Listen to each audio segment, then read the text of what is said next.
बिस्मिल्लाहिर्रहमानिर्रहीम अस्सलाम वालेकुम। नॉलेज लैब चैनल में आप सबको खुश आमदीद कहते हैं। क्लास 9 की न्यू बुक्स जो हैं वो अवेलेबल हैं मार्केट में, सिवाय मैथ्स की बुक के।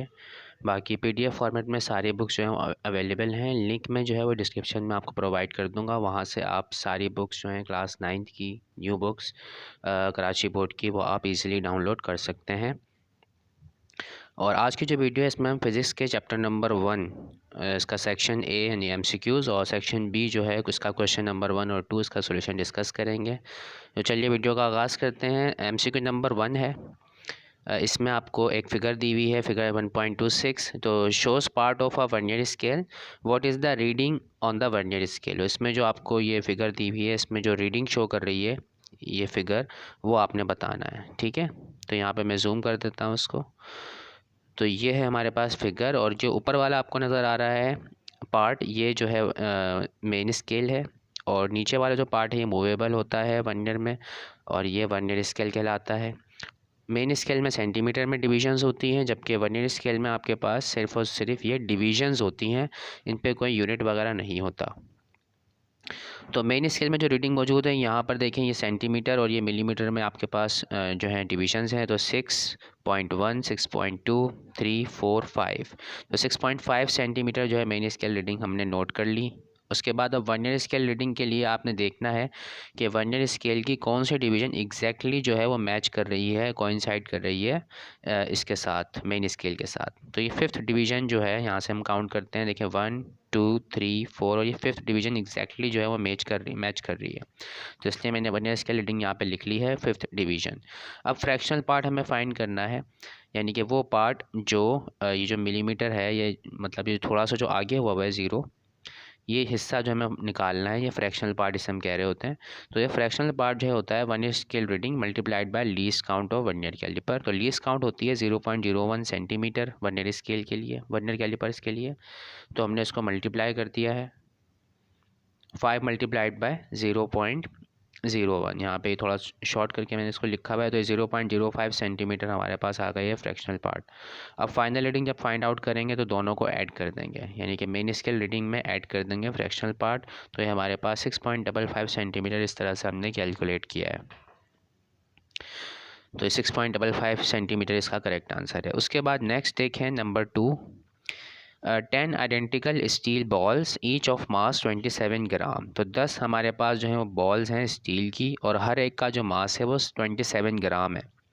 Are immerse in a measuring cylinder, एक मेजरिंग सिलेंडर के अंदर उनको डबो दिया गया है, डाल दिया गया है। ठीक है, और having 20 cubic centimetre of water, और सिलेंडर जो है उसमें 20 क्यूबिक सेंटीमीटर जो है पानी मौजूद था। जब हमने बॉल्स उसमें डिप की, इमर्स की, Dabhoi, the reading of water level rises, तो वाटर का जो लेवल है वो राइज कर गया, कितना, 50 क्यूबिक सेंटीमीटर तक हो गया। अब वो कह रहे हैं कि what is the density of the steel. तो वो स्टील जो है, स्टील की जो बॉल्स हैं उसका जो है डेंसिटी हमें फाइंड करनी है कि कितनी होगी। और डेंसिटी होती है मास अपॉन वॉल्यूम। तो टोटल हमारे पास 10 बॉल्स हैं, हर एक का मास 27 है। तो 27 मल्टीप्लाइड बाय 10 कर देंगे, टोटल मास हमारे पास आ जाएगा। ठीक है, अब वॉल्यूम जो है पहले जो था वो 20 था, और बाद में जब हमने उसमें बॉल्स डाल दी तो 50 हो गया। तो 50 माइनस 20 अगर हम करेंगे तो ये स्टील की जो बॉल्स हमने डाली हैं उन सबका वॉल्यूम हमें मिल जाएगा 30। अब 270 को डिवाइड कर देंगे 30 से, तो 9 ग्राम पर क्यूबिक सेंटीमीटर हमारे पास ये आंसर आ गया है, और यही जो है इसका करेक्ट आंसर है। उसके बाद नेक्स्ट देखें, ये भी इसी तरह का है डेंसिटी का। एन ऑब्जेक्ट ऑफ मास 100 ग्राम, मास हमें पता है 100 ग्राम है ऑब्जेक्ट का, और उसको डुबो दिया गया है पानी के अंदर, as shown in the figure 1.27। ठीक है, इसको मैं मैग्नीफाई करके दिखाऊंगा आपको। What is the density of the material from which object is made, इसमें भी डेंसिटी बतानी है आपने। तो देखिए, ऑब्जेक्ट का मास हमें पता है, वॉल्यूम हमें पता लगाना है फिगर से। तो पहले जो था वो वाटर लेवल था 50, और जब उसको ऑब्जेक्ट को हमने डिप किया अंदर तो ये वाटर लेवल राइज कर गया है 90 तक। तो 90 माइनस 50 करके हम वॉल्यूम निकाल लेंगे ऑब्जेक्ट का। तो 100 डिवाइडेड बाय 40 किया तो 2.5 ग्राम पर क्यूबिक सेंटीमीटर इसकी डेंसिटी आ गई है। अच्छा, यहाँ पर जो है मिस प्रिंटिंग थी, ये माइनस होना चाहिए था, पावर में इसकी ग्राम पर क्यूबिक सेंटीमीटर होता है। ठीक है, अगर पावर में माइनस नहीं है तो ये एक फ्रैक्शन वाली लाइन यहाँ पे होनी चाहिए थी, स्लैश की लाइन, वो भी नहीं है, तो इसलिए मैंने इसको करेक्शन कर दी है। तो करेक्ट आंसर है 2.5 ग्राम्स पर क्यूबिक सेंटीमीटर। नेक्स्ट हमारे पास है अब MCQ नंबर 4 स्क्रू गेज के हवाले से है। What is the reading of the micrometer screw gauge in figure 1.28। तो ये फिगर है, इसको मैग्नीफाई करके दिखा देता हूँ मैं आपको। तो ये क्या रीडिंग शो कर रहा है? अब ये जो है यहाँ पर मेन स्केल है स्क्रू गेज का, और इसमें जो है आपको 0.5 मिलीमीटर के डिस्टेंस पर ये डिविजन्स लगी हुई हैं। तो ये 0 है, ये 0.5, ये 1, ये 1.5, इस तरह से हम यहाँ तक पहुँच गए हैं 5 मिलीमीटर। उसके बाद ये 5.5 मिलीमीटर, फिर ये 6 मिलीमीटर और ये 6.5 मिलीमीटर। ठीक है, तो यहाँ तक जो ये मेन स्केल रीडिंग हो गई 6.5 मिलीमीटर।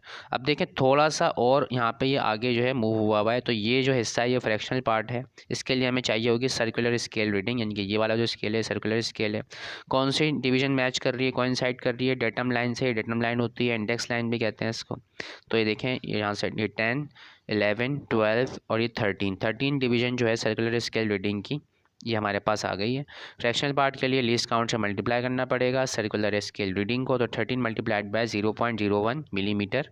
तो ये मिलीमीटर में हमारे पास लीस्ट काउंट है स्क्रू गेज की 0.01।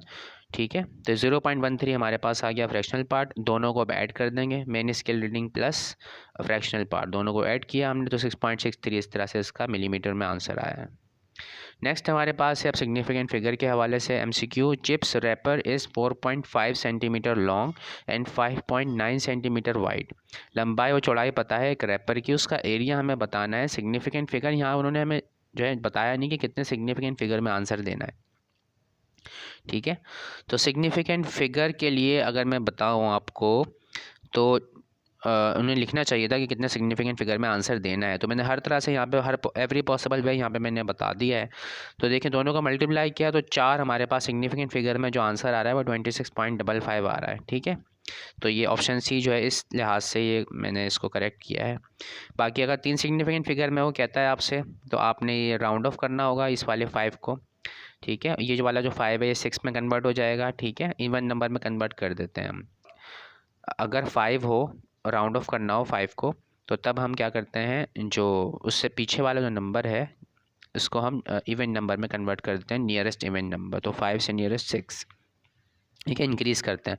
अब उसके बाद देखें अगर हमें 2 सिग्निफिकेंट फिगर में आंसर चाहिए तो ये वाला 6 हमें क्या करना पड़ेगा, ख़त्म करना पड़ेगा। तो ये 6 जब ख़त्म करेंगे 5 से बड़ी वैल्यू है तो ये इस वाले 6 में 1 ऐड करना पड़ेगा जो 27 हो जाएगा। ठीक है, और सिग्निफिकेंट फिगर को जब हम मल्टीप्लाई करते हैं तो उनका रूल ये होता है कि जो सबसे कम सिग्निफिकेंट फिगर वाली वैल्यू होती है जो फाइनल आंसर आता है उसमें भी उतने ही सिग्निफिकेंट फिगर होने चाहिए। अब यहाँ पर जो है दोनों जो वैल्यूज़ हैं 4.5 इसमें भी 2 सिग्निफिकेंट फिगर है, 5.9 में भी 2 सिग्निफिकेंट फिगर है, तो फाइनल आंसर में भी 2 सिग्निफिकेंट फिगर होने चाहिए। लेकिन आपका जो सिलेबस है इसमें इस तरह की मतलब उन्होंने फ़िलहाल अभी तक कोई कैलकुलेशन वगैरह नहीं बताई है सिग्निफिकेंट फिगर के हवाले से। हायर क्लासेस में जब आप पढ़ेंगे जैसे फर्स्ट ईयर वगैरह में तो वहाँ पर ये चीज़ आती है। तो फ़िलहाल उन्होंने जो वर्क एग्जाम्पल वगैरह दी हुई है बुक में उसमें उन्होंने इस तरह से किया हुआ है कि वो मल्टीप्लाई करते हैं और बता देते हैं कि जो फाइनल आंसर आ रहा है उसमें कितनी सिग्निफिकेंट फिगर मौजूद हैं। ठीक है, यानी कि कोई राउंड ऑफ वगैरह का तस्वुर फ़िलहाल उन्होंने नहीं दिया हमें। बहरहाल मैंने यहाँ पे ये तस्करा कर दिया है, बता दिया है आपको कि क्या क्या पॉसिबल आंसर हो सकते हैं। अगर वो कहता है कि एक सिग्निफिकेंट फिगर में आंसर बताएं तो एक सिग्निफिकेंट फिगर के लिए जो है आप क्या करो, इस 7 को भी राउंड ऑफ कर दो तो आपको 2 को जो है कन्वर्ट करना पड़ेगा 3 में, यानी कि 1 ऐड करना पड़ेगा इसमें।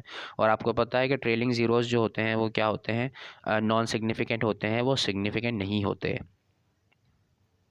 उसके बाद नेक्स्ट है world wide system of measurement. ये डेफिनेशन है SI सिस्टम की, इंटरनेशनल सिस्टम ऑफ यूनिट्स कहलाता है ये। ठीक है, उसके बाद नेक्स्ट देखें, ये भी डेफिनेशन है सिग्निफिकेंट फिगर्स की। All accurately known digits and first doubtful digit in an expression are known as significant figures, यानी कि वो तमाम डिजिट्स किसी मेजरमेंट में जो हमें अच्छे तरीके से एक्यूरेटली पता हो और उसके बाद एक डिजिट वो जिसमें हमें डाउट हो, वो सब क्या होते हैं, सिग्निफिकेंट होते हैं। नंबर 8 में कह रहा है 0 line of vernier scale coincide with 0 of main scale.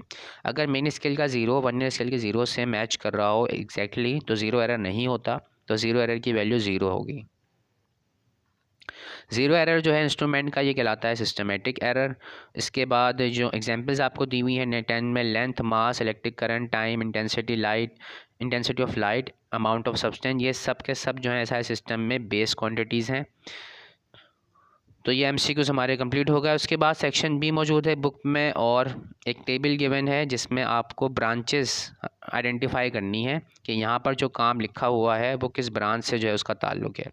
तो कुकिंग बारबेक्यू ये उन्होंने हमें सॉल्व करके दिया हुआ है। थर्मोडायनेमिक्स इसमें इन्वॉल्व हो गई, हीट का इन्वॉल्वमेंट है तो इससे थर्मोडायनेमिक्स आ जाएगा। Turning the bulb on, bulb को ऑन करने के लिए बिजली की ज़रूरत है तो स्टडी ऑफ चार्जेस जो है ये इलेक्ट्रिसिटी होता है। राइडिंग अ बाईसाइकिल, इसमें आप जो है वो फोर्स अप्लाई करेंगे और बाईसाइकिल मूव करेगी। तो study of motion of objects with और विदाउट रेफरेंस ऑफ फोर्स ये कहलाता है mechanics. Looking for giant galaxies, तो स्टडी ऑफ हेवनली बॉडीज़ जो है ये है astrophysics. Producing a loud sound, तो साउंड के नाम से ही है, या बाकी इसका जो एक्चुअल होता है नेम इस फील्ड का वो एक्ूस्टिक्स होता है। बहरहाल बुक में आपको साउंड दिया हुआ है तो मैंने यहाँ पे साउंड ही लिखा है। डिस्क्राइबिंग एन एटम, एटम के हवाले से अगर हम डिस्कशन करते हैं तो ये एटॉमिक फिजिक्स में करते हैं। ऑब्टेनिंग एनर्जी फ्रॉम अर्थ, ज़मीन के हवाले से जो है फिजिक्स ये जियो फिजिक्स है। यहाँ पर अभी फिजिकल क्वांटिटीज़ आपको गिवन है SI यूनिट और टाइप। फिजिकल क्वांटिटी है, यूनिट्स हैं और टाइप्स हैं। अब उसके बाद यहाँ पर देखें लिखा हुआ है एम्पेयर। अभी एम्पेयर यहाँ पर उन्होंने गलत लिखा हुआ है, एम्पेयर यूनिट होता है इलेक्ट्रिक करंट का। इलेक्ट्रिक करंट इसका जो यूनिट होता है वो होता है एम्पेयर A, तो यहाँ पे लिख देंगे इलेक्ट्रिक करंट। मैंने यहाँ पे इसको करेक्शन कर दिया और ये बेस यूनिट होता है। उसके बाद ये ड्राइव है, वॉल्यूम क्यूबिक मीटर इसका यूनिट है, SI यूनिट, और ये ड्राइव क्वांटिटी है। उसके बाद टाइम है, ये बेस क्वांटिटी है, यूनिट है इसका सेकंड। टेम्परेचर के डिफरेंट यूनिट्स होते हैं, डिग्री सेंटीग्रेड, डिग्री फ़ारेनहाइट और केल्विन, लेकिन केल्विन जो है इसका SI यूनिट है और ये बेस क्वांटिटी है। फोर्स ड्राइव क्वांटिटी है, इसका यूनिट होता है न्यूटन। डेंसिटी जो है इसका यूनिट है किलोग्राम पर क्यूबिक मीटर और ड्राइव क्वांटिटी है। एक्सेलरेशन का यूनिट होता है मीटर पर सेकेंड स्क्वायर और ये भी ड्राइव क्वांटिटी है। तो इस तरह से ये पूरा कंप्लीट हो गया है और मज़ीद भी इंशाल्लाह आगे जो क्वेश्चन है उनका सोल्यूशन प्रोवाइड किया जाएगा आपको। तो आज की वीडियो में इतना ही। अल्लाह हाफ़िज़।